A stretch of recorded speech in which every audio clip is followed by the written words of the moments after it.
Ayan mga toro, sa magandang umaga po sa ating lahat. At dito po sa aming pastulan ay hindi lang pastulan talaga ng baka. So pag ganitong tag-ulan, marami pong kapakipakinabang dito. Lalo na po sa mga taga norte, mga kailakunuhan dyan. Andito na po yung inyong mga paborito mga katoro. At i-video ko po para po makita ninyo. Ayan po mga mga kailokanuhan oh. Ayan oh. Sir George, yung paborito mo. Ito, saluyot. Ang dami dito sa amin na saluyot oh. Ayan. So, samahan mo lang ng sardinas to, mga katoro, mga kaibigan. So, katalo na. Ayan po, ang dami oh. Ayan. Oh, ang lalaki. So, meron din po. Marami po ditong kulitis kung tawagin. Ayan. Kulitis, saluyot. Yan, napakadami po dito. Yan po, halos po yan ay lahat ay ang lulusog po mga katoro. Ayan. Ayan, yung mga mahihilig dyan sa saluyot.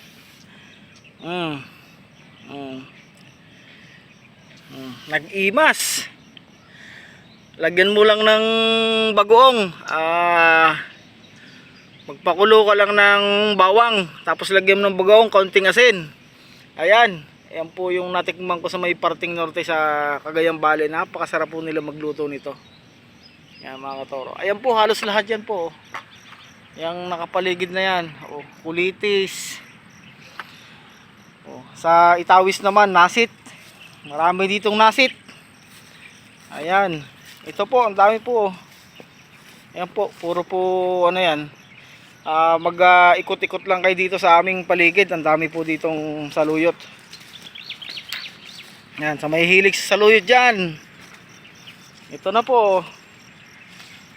Yan po, mga saluyot.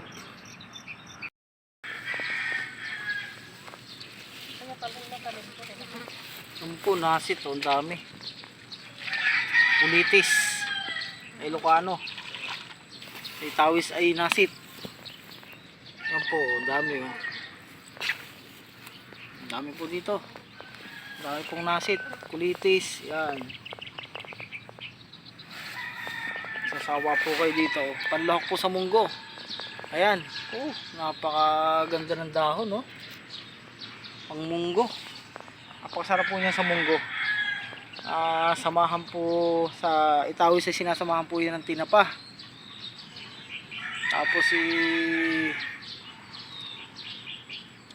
lalagyan ng kaunting luya. Nako, napakasarap po niyan. Paborito po nila yan.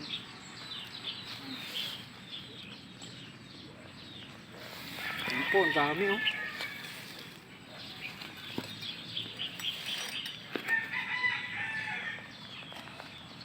Nagsasawa po kayo dito sa amin pag tag-ulan.